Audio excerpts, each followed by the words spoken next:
उच्च रक्तदाब म्हणजे हाय ब्लड प्रेशर नॅचरली कमी करण्यासाठी काय केलं पाहिजे? बघा, आजकाल हाय ब्लड प्रेशर म्हणजे हायपरटेन्शनचा त्रास खूप जणांमध्ये आहे.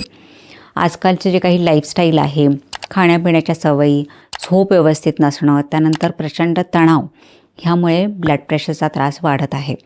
इनफॅक्ट यंग लोकांमध्ये म्हणजे 25 ते 30 वर्ष वयामधील लोकांमध्ये सुद्धा हा त्रास खूप कॉमनली दिसत आहे. सो आज आपण जाणून घेऊया अशा काय गोष्टी ज्या आहेत त्या तुम्ही फॉलो केल्या पाहिजेत, अशा काय गोष्टी ज्या आहेत त्या तुम्ही खाल्ल्या पाहिजेत, जेणेकरून तुम्हाला ब्लड प्रेशरचा त्रास झाला नाही पाहिजे.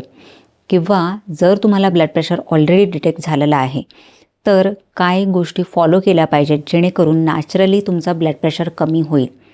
सो तुम्हाला किंवा तुमच्या फॅमिली मेंबर्समध्ये कोणालाही ब्लड प्रेशरचा त्रास असेल तर हा व्हिडिओ संपूर्णपणे नक्की पहा.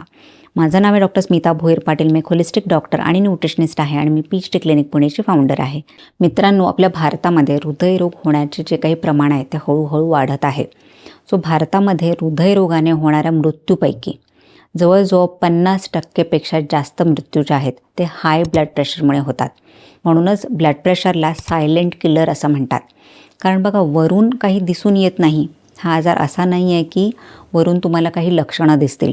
त्यामुळे खूप जणांना त्यांचं ब्लड प्रेशर वाढलेलं आहे हे कळतच नाही. काही थोडीफार लक्षणं ब्लड प्रेशरची दिसतात, पण त्याकडे बरेच लोक जे आहे ते इग्नोर करतात. जसं थकवा जाणवणं किंवा डोकं जड होणं, सतत डोकेदुखीचा त्रास, अशी सगळी काही जी लक्षणं आहेत ते खूप जण इग्नोर करतात.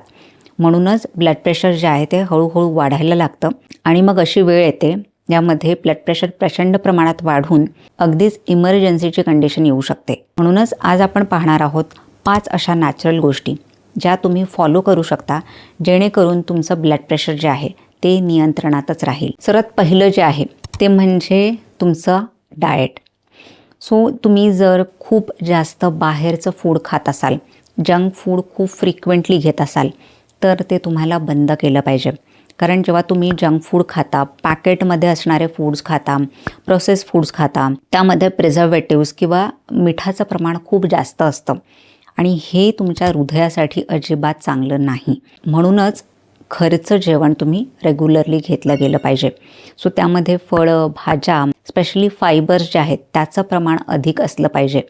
सो सर्वात प्रथम तुम्ही बाहेरचं खाणं टाळलं पाहिजे. त्यानंतर दुसरी गोष्ट जी तुम्हाला करायची ती म्हणजे नियमितपणे व्यायाम करणं. आजकाल बरेच जण एका जागी तासनतास बसतात. त्यांचा सेटिंग जॉब असतो म्हणून 7 ते 8 तास एका जागी बसलेले असतात. जेव्हा तुम्ही खूप वेळ एका जागी बसतात तेव्हा शरीराचं जे काही सर्क्युलेशन आहे ते व्यवस्थित होत नाही आणि म्हणूनच ब्लड प्रेशर होण्याचा त्राससुद्धा वाढून जातो. म्हणून नियमित व्यायाम करणं गरजेचं आहे. सो वेगळ्या वेगळ्या प्रकारचे व्यायाम असतात. तुम्ही वॉकिंग करू शकता, जिममध्ये जाऊ शकता किंवा स्ट्रेंथ ट्रेनिंग एक्सरसाइज करू शकता. कुठलाही व्यायाम करा, तो तुमच्यासाठी फायदेदायकच असणार आहे. सो स्टडीजमध्ये असं पाहिलं गेलं आहे, जेव्हा तुम्ही 30 मिनिटं दररोज फास्ट वॉकिंग करता तेव्हा तुमचा सिस्टोलिक जो ब्लड प्रेशर आहे म्हणजे वरचा जो BP आहे तो 5 ते 8 मिलीग्रामनी कमी होतो. सो हे औषधा एवढंच प्रभावी आहे. म्हणून नियमितपणे कुठला ना कुठला व्यायाम नक्की करा. तुम्ही इवन योगा, स्ट्रेचिंग एक्सरसाइजेससुद्धा करू शकता आणि ज्या थोड्या हाय इंटेन्सिटी वर्कआउट्स आहेत म्हणजे सायकलिंग किंवा पोहणं, अशा एक्सरसाइजसुद्धा करू शकता. आणि ह्यामुळे तुमच्या हृदयाची स्ट्रेंथ जी आहे ती वाढते. ब्लड प्रेशर नियंत्रणात राहण्यासाठी याचा खूप फायदा होतो. त्यानंतर तिसरी जी गोष्ट ती म्हणजे तुम्ही दररोज लसूण खाऊ शकता. लसणामध्ये ॲलिसिन नावाचं कंपाऊंड असतं जे रक्तवाहिन्यांना रुंद करतं. बघा, रक्तवाहिन्या म्हणजे आपल्या ज्या वेन्स आहेत त्या जेव्हा कन्स्ट्रिक्ट होतात, हार्ड होतात तेव्हासुद्धा ब्लड प्रेशर वाढतं. सो आपल्या ज्या काही रक्तवाहिन्या आहेत त्या रिलॅक्स होणं खूप महत्त्वाचं आहे. सो तुम्ही नियमितपणे जेव्हा लसूण खाता तेव्हा वेन्समधलं जे प्रेशर आहे म्हणजे रक्तवाहिन्यांमधलं जे प्रेशर आहे ते कमी होतं आणि रक्तवाहिन्या ज्या आहेत त्या रिलॅक्स होतात, त्या रुंद होतात. म्हणून रक्तप्रवाहसुद्धा सुधारतो आणि नॅचरली ब्लड प्रेशर कमी होण्यासाठी मदत होते. सो लसूण कसा खायचा? बरेच जण लसूण असा डायरेक्टली चावून खातात किंवा टॅबलेटसारखा खातात, पण त्याचा एवढा फायदा होत नाही. एक योग्य पद्धतीने तुम्ही लसूण खाल्लं पाहिजे. सो कसं खायचं? सो थोडासा जो लसूण आहे तो ठेचून किंवा हलकासा दाताखाली चावून तुम्ही 5 मिनिटं तो बाहेर ठेवा. जेणेकरून लसणामध्ये असलेलं कंपाऊंड जे आहे ते ॲक्टिवेट होतं. सो असा थोडाफार ठेचलेला लसूण बाहेर 5 मिनटं ठेवल्यानंतर जर तुम्ही खाल्लात तर त्याचा खूप जास्त फायदा होतो. सो अशा प्रकारेच लसूण खायला सुरुवात करा. त्यानंतर चौथी जी गोष्ट आहे ती म्हणजे मेडिटेशन करणं. मेडिटेशन हे सुद्धा खूप फायदेदायक असतं ब्लड प्रेशर नियंत्रणात आणण्यासाठी. ब्लड प्रेशर वाढण्याचं जे एक प्रमुख कारण आहे ते म्हणजे हाय कॉर्टिसॉल म्हणजे स्ट्रेस. तुम्ही सतत तणावाखाली असाल तर डेफिनेटली ब्लड प्रेशर वाढू शकतं. म्हणून तुम्ही नियमितपणे मेडिटेशन केलं किंवा श्वसनाच्या जे काही एक्सरसाइजेस असतात त्या केल्या तर ब्लड प्रेशर नियंत्रणात येण्यासाठी मदत होते. त्यानंतर 5वी गोष्ट ते म्हणजे पोटॅशियम आणि मॅग्नेशियम हे तुम्हाला तुमच्या आहारामध्ये गेलंच पाहिजे.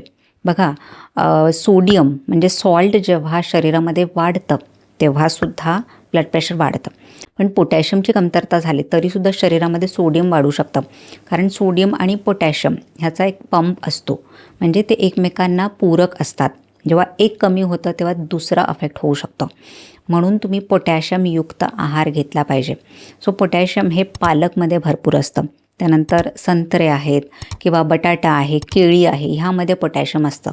सो नियमितपणे हे पदार्थ तुम्ही घ्या जेणेकरून तुमच्या शरीरामध्ये सोडियम लेवल व्यवस्थित राहील आणि ब्लड प्रेशर नियंत्रणात राहील. त्यासोबतच मॅग्नेशियम. सो मॅग्नेशियम हे सुद्धा तुमच्या रक्तवाहिन्यांना आणि स्नायूंना रिलॅक्स करतं. त्यामुळे ब्लड प्रेशर नॅचरली कमी होण्यासाठी मदत होते. खूप साऱ्या स्टडीजमध्ये असं पाहिलं गेलं आहे की मॅग्नेशियमचे सप्लिमेंट्स जे लोक रेग्युलरली घेतात त्यांचा ब्लड प्रेशर लवकर नियंत्रणात येतो. म्हणून तुम्ही मॅग्नेशियमचे सप्लिमेंटसुद्धा घेऊ शकता.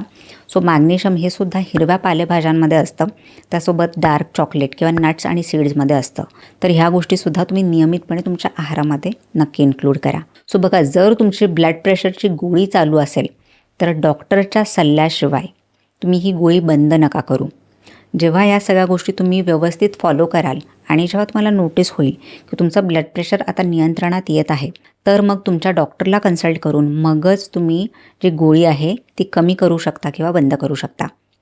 So thank you for watching this video. हा व्हिडिओ तुम्हाला कसा वाटला मला कमेंट सेक्शनमध्ये जरूर सांगा आणि तुमच्या फ्रेंड्स फॅमिली मेंबर्ससोबतसुद्धा हा व्हिडिओ नक्की शेअर करा. सो हेल्दी खा, हेल्दी राहा आणि स्वतःची काळजी घ्या. Bye bye.